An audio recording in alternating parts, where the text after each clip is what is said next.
Il est tard. Trop tard. Le monde dort. Mais toi, t'es encore réveillé. Allongé dans le noir, les yeux rivés au plafond. À écouter ton cerveau faire du bruit. T'essaies de pas y penser, mais ton esprit, lui, calcule, anticipe, rejoue tous les scénarios catastrophes possibles. Le char qui pourrait te lâcher, le frigo qui sonne sa fin de vie, une facture surprise, un problème de santé, un imprévu qui pourrait créer l'apocalypse. Puis plus tu y penses, plus ton cœur se serre. Parce que ta vie présentement, elle se passe paye après paye. Parce que ta carte de crédit n'est pas encore terminée de payer. T'aimerais juste respirer un peu. Avoir un peu de marge. Un peu de paix.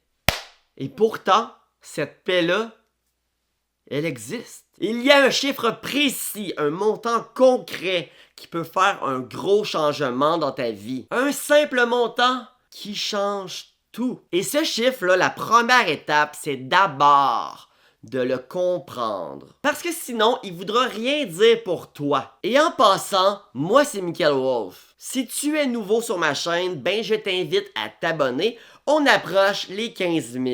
Et si tu peux liker la vidéo pendant que tu es là, j'apprécierais énormément.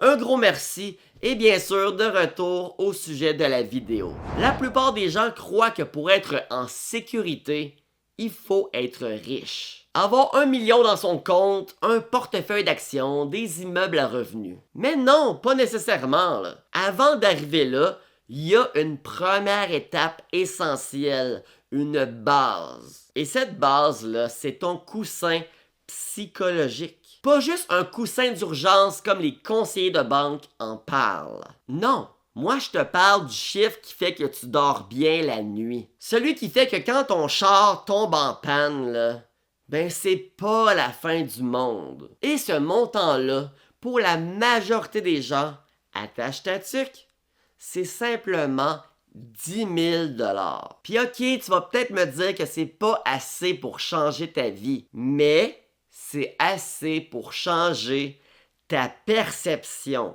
de la vie. Puis ça, ben ça fait toute la différence. C'est le moment où tu passes de « je survis paye après paye » à « je contrôle mes payes » à « je suis capable d'économiser » et à « je vois une évolution de mes finances ». Puis rendu là, ben chaque imprévu devient juste un petit détour, pas un accident fatal. Ton lave-vaisselle peut mourir, ton boss peut te taper sur les nerfs, ton chien peut tomber malade. Puis c'est pas la fin du monde, puisque t'as un filet de secours. Et ce filet-là, c'est la différence entre la peur et la liberté. 10 000 $, là, c'est pas de la richesse, mais c'est quand même deux choses. Premièrement, de la tranquillité, et deuxièmement, de l'espoir. De plus, je pourrais même dire que c'est également une preuve que tu es capable d'évoluer, capable de bâtir ton patrimoine. 10 000 $, là, c'est souvent la première fois qu'un humain moderne ressent une forme de paix financière. Mais laisse-moi t'expliquer pourquoi ce montant-là est si puissant. Parce qu'il ne vient pas de la magie ni d'un calcul comptable.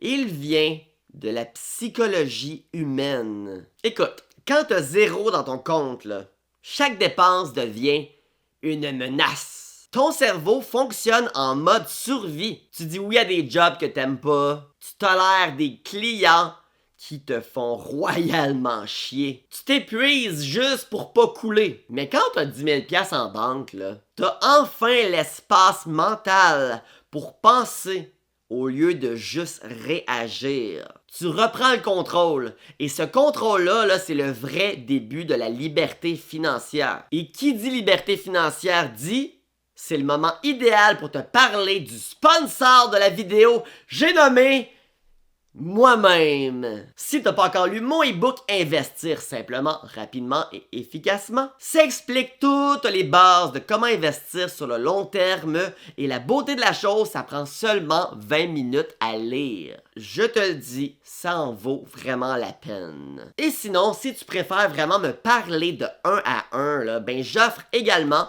des consultations privées. Si tu veux plus d'informations, juste à regarder les liens dans la description. Bon, de retour à la vidéo. Bon. Combien de gens font des crises d'anxiété, des crises de panique à cause de l'argent? Combien ont de la difficulté à dormir parce qu'ils sont stressés à cause de leurs finances? C'est la réalité de millions de gens qui vivent d'une paye à l'autre. Tu sais, quand on parle d'une crise de panique, c'est quoi une crise de panique? C'est quand on a l'impression d'être en danger. Et à quoi ça servait? Ça servait dans le temps quand on affrontait un mammouth ou aujourd'hui un grizzly et que ton corps te dit soit tu te bats, soit tu t'enfuis. Mais aujourd'hui, il n'y a plus de mammouth et c'est très rare que tu vas arriver face à face à un grizzly. Alors pour nous, aujourd'hui, un danger, là, c'est de ne pas avoir assez d'argent, de s'endetter, de se faire congédier. L'argent est devenu le mammouth des temps modernes. Alors pour avoir une bonne santé mentale, là, ça n'en prend. L'argent fait pas le bonheur, mais le manque d'argent, lui, procure des gros problèmes psychologiques. Tu sais, quand chaque décision financière devient un calcul minutieux, là, chaque dépense imprévue ressemble à une catastrophe potentielle. Quand tu joues constamment en défense avec ton argent, que tu es incapable de penser sur le long terme, là, ben c'est là que l'anxiété est dans le tapis. Mais voici où ça devient intéressant. Quand tu accumules tes premiers 10 000 $, là, il se produit un phénomène psychologique bien réel. Le vrai changement est subtil, mais puissant. La première chose qui change, là, c'est ta relation avec le risque. Quand t'as aucune épargne, chaque décision te semble dangereuse. Changer d'emploi, déménager, planifier un voyage devient source d'anxiété. Tu sais qu'une seule erreur peut te mettre à genoux financièrement. Mais quand tu as 10 000 $ en réserve, là, soudainement, ces mêmes décisions deviennent gérables. Ce filet de sécurité ne te rend pas imprudent. Il te donne simplement la permission de penser au-delà de la survie. Et un filet de sécurité, ben, c'est essentiel pour ta santé mentale, puisqu'il se passe quelque chose d'étonnant dans ton cerveau quand tu en as un. Les neuroscientifiques ont découvert que la sécurité financière réduit les niveaux de cortisol, c'est-à-dire l'hormone du stress. Autrement dit, là, atteindre les 10 000 $, là, ça change pas seulement ton portefeuille, ça change aussi ta biologie. Quand tu vis d'une paye à l'autre, là, ben ton check engine, ton char, là, ça ressemble à un compte à rebours vers la ruine. Tu stresses instantanément. Voyons, comment je vais payer ça? J'avais pas prévu ça dans mon budget. Mais quand t'as 10 000 $ de côté, là, ça devient juste un contretemps. Tu es agacé, oui, mais pas paniqué. Ce passage de la panique à la simple contrariété semble banal, mais ça change tout. Moins de stress égale meilleure décision, meilleur sommeil, meilleure productivité et plus de patience avec tes proches. La paix financière libère une énergie mentale immense. Le véritable pouvoir, c'est de savoir que l'argent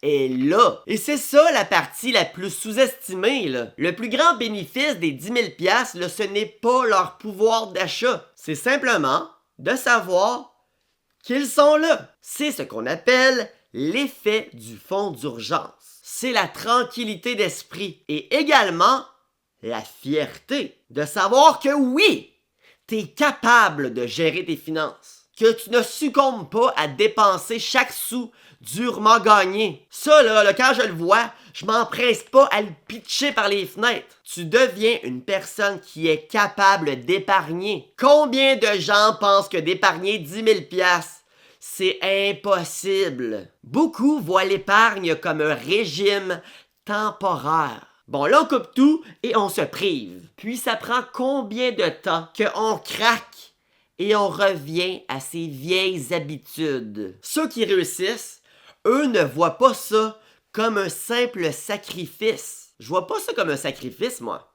Je vois ça comme un mode de vie. Un peu comme quelqu'un qui inclut des fruits et légumes dans son alimentation pour sa santé. Être capable d'épargner, là, c'est une transformation d'identité. Quand tu commences à te percevoir comme quelqu'un qui épargne, tout change. Tu repères à des kilomètres les dépenses stupides. Tu deviens plus créatif pour générer des revenus. Tu penses sur le long terme. Et devine quoi? Ben oui, ça devient de plus en plus facile. Le premier 1000$, c'est le plus difficile. Le deuxième, déjà plus simple. Et à partir du 5e ou 6e millier de dollars, ça devient presque automatique. Et mathématiquement, 10 000 $ couvre pratiquement la majorité des urgences financières. Autrement dit, ce montant te rend presque immunisé contre les drames financiers qui piègent la majorité des gens. Mais le changement le plus profond, c'est que tu commences à voir l'argent comme un outil, pas comme quelque chose qui disparaît. Avant, chaque dollar dépensé semblait perdu à jamais. Maintenant, tu comprends que l'argent peut servir à plus qu'à simplement le dépenser.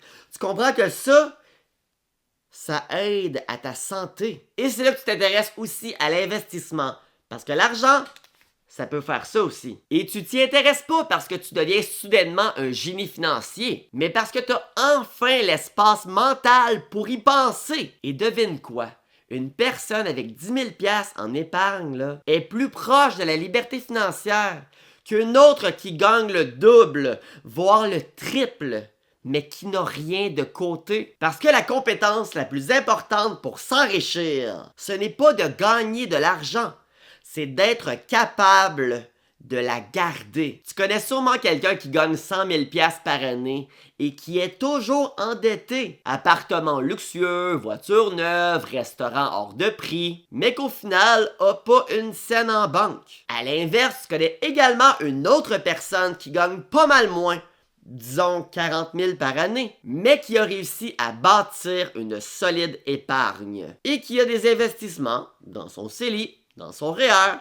La différence, ce n'est pas le revenu, c'est la stratégie. Quand tu réussis à atteindre 10 000$, là, tu apprends à différencier les besoins essentiels des désirs. Ça t'apprend à être patient, à retarder la gratification. Et ça, ben, c'est une des compétences financières les plus précieuses. Ça prend pas de longues études pour comprendre que les gens avec un fonds d'urgence dorment mieux, ils sont moins anxieux et ils ont une meilleure santé physique et mentale. Leur relation s'améliore aussi, puisque le stress financier est l'une des principales causes de conflits dans les couples. Hein, toi pis ta blonde, vous vous pognez des fois à cause de l'argent. Dis-moi pas le contraire, j'ai déjà été en couple, je suis au courant. Mais bon, comment y arriver? Puisque pour plusieurs, comme j'ai dit, là, 10 000$, ça peut sembler impossible. Mais c'est possible. Et la bonne nouvelle, c'est que tu n'as pas à épargner tout d'un coup, là. Dans n'importe quoi, vaut mieux commencer petit. 25$ par mois, c'est mieux que zéro. L'important, c'est simplement la constance. Acquérir l'habitude, avoir la discipline de le faire. Que le mot épargner devienne dans ton vocabulaire. Parce que comme j'ai dit plus tôt, ça ne doit pas être une corvée. Ça doit devenir un mode de vie, comme te brosser les dents. Et petit à petit, tu augmentes. 25$ par mois, après 50, après 100, après 200. Tu augmentes. Plusieurs Québécois dépensent plus de 3 000$ par année en café, en resto, en achats impulsifs. Réduis seulement un tiers de ça et tu atteins 10 000$ en moins de 3 ans. Si tu commences dès maintenant, là, bientôt, tu ne seras plus simplement en train de survivre. Tu seras en train de construire ta liberté financière. Avoir 10 000$, c'est peut-être pas d'être riche. Mais c'est avoir de l'air. Et l'air, ça donne bien, c'est ce que ça prend pour respirer, réfléchir et bâtir la suite. Ce montant te donne l'espace mental pour planifier, comparer, investir et t'élever. Alors oui, commence petit, sois constant et souviens-toi, la personne que tu deviens en économisant tes premiers 10 000 vaut infiniment plus que les 10 000 eux-mêmes. Et cette transformation, c'est ton vrai trésor. Puisque une fois que tu réussis à épargner, tu peux enfin commencer par la suite à investir. Si tu ne sais pas par où commencer, lis mon e-book ou prends une consultation privée avec moi ou clique simplement sur une des vidéos que tu vois présentement à l'écran. Sur ce, je vous souhaite à tous et toutes une excellente fin de journée.